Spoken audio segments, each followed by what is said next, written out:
India crime control news, सच्चाई के साथ भ्रष्टाचार के खिलाफ।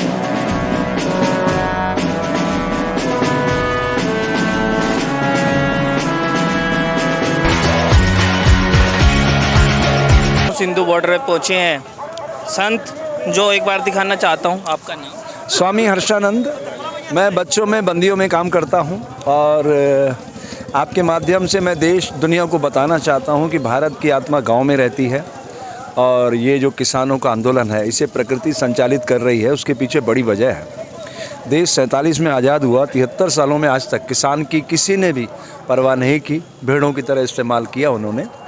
जबकि सबसे ज़्यादा पवित्रता से धन कोई अर्जित करता है धरती की कोख से तो वो किसान होता है, इसलिए हम धरती पुत्र कहते हैं इसको।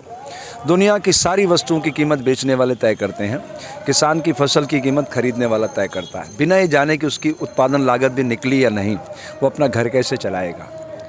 भाई बड़ी बात यह है कि हम पैसे से गेहूँ खरीद सकते हैं, क्या पैदा भी कर सकते हैं? बिल्कुल नहीं, धरती पुत्र बनना पड़ता है। तो धरती पुत्र की आवाज़ को प्रकृति ने स्वयं पकड़ लिया है और 5 नदियों की पवित्रता धारण करने वाले पंजाब की पवित्र भूमि से ये आंदोलन उठा है और देश के दिल में पहुंच चुका है। लेकिन दुर्भाग्य से हमारी जो प्राइवेट कंपनी है, नरेंद्र अमित एंड गौतम अडानी कंपनी, वो समझ नहीं रही जनतंत्र की ताकत को। क्योंकि नरेंद्र तो मानसिक रूप से एक बीमार व्यक्ति है और अमित वहम का व्यापारी है, और वो जो है वो तंबू तानने वाला गौतम अडानी है, वो खून चूसता है कस्टम के जरिए। तो तीनों के काकस ने देश को गर्त में डाल दिया। इनका पिछले 6.5 साल का कार्यकाल हम देखें तो नोटबंदी, GST, ट्रिपल तलाक, अयोध्या, 370 और अब ये किसान बिल, इससे सिद्ध होता है कि उनका नागरिक दायित्वों के प्रति कोई जागरूकता दिखाई नहीं देती। उनको अपने स्वार्थ की सिद्धि करना थी और इसी का परिणाम है कि देश का जन जन आंदोलित है। अब वो क्या कह रहे हैं, ये खालिस्तान है, ये आतंकवादी हैं, ये पाकिस्तान प्रायोजित हैं। अरे भाई सारी एजेंसियाँ तुम्हारे पास है। वो BSF का DG तुमने हार्डकोर क्रिमिनल बैठा रखा है राकेश अस्थाना को, उसको ऑर्डर करो सर्जिकल स्ट्राइक करे, बम डाल के काम ख़त्म करे। इतनी सी देर लगेगी, 2 मिनट लगेंगे, वो तो मास्टरमाइंड है। गुजरात में क्या किया था इन्होंने 2002 में? अनगिनत लोगों को मौत की नींद सुला दिया। दिल्ली में क्या किया इन्होंने? अमूल्य पटनायक ऐसे हाथ बांध के खड़ा था, कमिश्नर पुलिस, मारो काटो। ये आदि मानव की सोच लेके चल रहे हैं। दुनिया ड्रोन पे उड़ रही है। जापान में 64 में बुलेट ट्रेन आ गया। चाइना का एक लेबर IC की डिवाइस में से 5 कलर फेंकता है। हमारा IIT का इंजीनियर 2 कलर नहीं फेंक सकता। हम दुनिया के साथ कदम ताल करने की बजाय मैं हिंदू, मैं मुस्लिम, मैं सिख, मैं ईसाई, तमाशा बना दिया जनतंत्र को। उनसे कहिए कि अपना अच्छा सा इलाज कराए अमेरिका में जाके।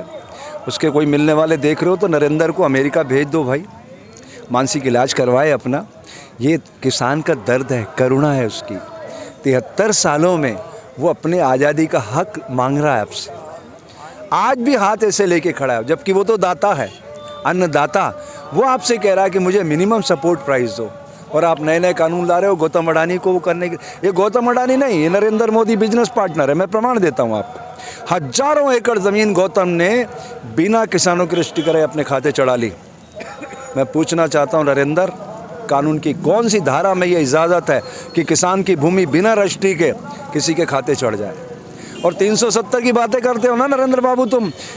गुजरात के अंदर ये गुजरात के मानव खड़े हैं, कोई भी व्यक्ति जो खेड़ू नहीं है 1 इंच भी ज़मीन नहीं खरीद सकता। आपका 1 इंच भी। नानजी भाई थाना वाला। तो मैं ये कहना चाहता हूँ, जिस तरीके से अन्नदाता यानी कि भगवान परेशान है और 3 बिलों को लेके, तो इस बारे में क्या कहना चाहते हैं? मेरा ये कहना मतलब है कि विनाश काले विपरीत बुद्धि। एक किसान जो नहीं मांगते वो देते हैं और जो मांगते हैं उसको नहीं देते हैं। उसके लिए उनकी बुद्धि भ्रष्ट हो गई है। हमारा बड़ा प्रधान की बुद्धि भ्रष्ट हो गई है। अभी रात को उनको नींद नहीं आती है। एक किसान का जो ये मेड़ावड़ा दिखते हैं ना, ये भगवान का मेड़ावड़ा है, ध्यान रखो। और ये नानक गुरु का मंदिर है, ये मंदिर में लाखों, मैं तो लगता है 10, 15, 20 लाख अभी तो छोड़े, मगर भविष्य में ज़्यादा चलेगा ना तो 50 लाख करोड़ दिखेगा। क्यों? कि एक कर्म है, कर्म किसानों के लिए नहीं है, हमारे लिए है। आज किसान के लिए है, वो कल किसान का माल हम लेने वाले हैं। किसान का माल वो लेके 5 रुपये में लेके हमको 100 रुपये में बटाटा देगा। आज टमाटर 5 रुपया मिलता है और 1 गिलास टमाटर का सूप पिलाते होटल में 150 रुपया लेता है। 150 रुपया हम पीते हैं। 5 रुपया 1 किलो का, उसका 150 रुपया। ये समझता नहीं है, समझता सब है, मगर उसको बाबा जी ने बताया ना, अडानी को सब दिलाने का है। अभी हमारे भारत के 70 वर्ष में नहीं हुआ, वो सब कर रहा है नया। 6 वर्ष 6.5 वर्ष हुआ, एक ही ऐसा कर्म नहीं किया है कि जो समाज के लिए भला हुआ है, एक ही। ये 370 वर्ष छोड़ो, क्या फ़ायदा 370 का? कोई फ़ायदा नहीं है, क्योंकि हमारे हिंदू महिला वर्षों से कोर्ट के अंदर चक्कर मार रही है, उसको न्याय नहीं है, तो 370 वालों को क्या न्याय है? और मुस्लिम कहाँ खुश है अभी भी? ये तो हिंदू मुस्लिम कर करके अपना पेट भरना और अपना सत्ता में बैठना, खास ध्यान रखो। मगर ये दफ़ा पंगा लगा है पंजाबी लोगों से, सरदार लोगों से। ये बलिदान देने वाले लोग हैं, ये बलिदान लेने वाले नहीं। आज आज आज आज सबसे ज़्यादा पंजाबी लोग बॉर्डर पे हैं। हम इधर बातों कर रहे हैं ना, तो पंजाबी की वजह से कर रहे हैं, ध्यान रखो। ये उसको मालूम नहीं है, वो सब जानता है, उधर जाके नाटक भी करता है कि हम तुम्हारे को बहुत खुश हूँ। क्या खुश हूँ? ड्रेस नहीं दे सकता है, हमारे लोगों को ड्रेस देने का उसके पास पैसा नहीं है। और 9 हज़ार करोड़ रुपया का विमान लिया, विचार करो, 9 हज़ार करोड़। और वापरता कौन है? एक बड़ा प्रधान। हमारा समाज ऐसा है, आज खाने को नहीं, और तुम 9 हज़ार करोड़ में विमान में फिरता है और फिर दोष देता है खालिस्तान है, ये पाकिस्तान है। क्या मतलब है? भगवान नहीं माफ़ करेगा। देखो, भगवान 24 घंटा देख रहा है। हमारा गुरु नानक सोया नहीं है, वो 24 घंटा हमारा नाटक देख रहा है। बाबा जी क्या करता है, बाबा जी क्या करता है, बाबा जी, ए भाई क्या करता है, और आप लोग क्या करता है? आज मीडिया बिकाऊ हो गया है। आपका नाम? मेरा नाम गोविंद धनीचा है, गांधीधाम से हूँ। ये जब इमरजेंसी था कटोकटी, तभी 1 साल तक सरदार का परिधान पहन के छुपा था आदिपुर के अंदर। तो ये नरेंद्र भाई मोदी से कहना चाहता हूँ कि अपनी मन की बात अभी लोग थक गए सुन के। मानवता की बात कीजिए ना, इंसानियत की बात कीजिए। आज इतने दिनों से यहाँ किसान पुत्र, ये धरती पुत्र जो मेहनत करके खून पसीना बहा के खेती करते हैं और तभी भारत देश खाता है। और किसान हैं तो हमारी जीडीपी, देश की जीडीपी बढ़ती है। आप जीडीपी ख़त्म करने पे क्यों तुले हो? आज जो जाहिर पब्लिक सेक्टर थे, 23 संसाधन तो बेच दिए।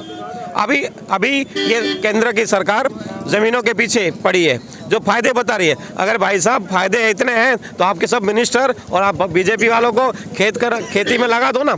आप क्यों बैठे हो संसद में? आप क्यों बैठे हो विधानसभा में? सब लग जाओ अगर इतने फ़ायदे हैं तो मोदी साहब से नम्र विनंती है, गुजारिश है। मैं गुजरात से हूँ और मेरे बड़े भाई है, तो इस नाते में बोलता हूँ कि मैं आपसे गुजारिश करता हूँ कि किसानों की बात सुनिए।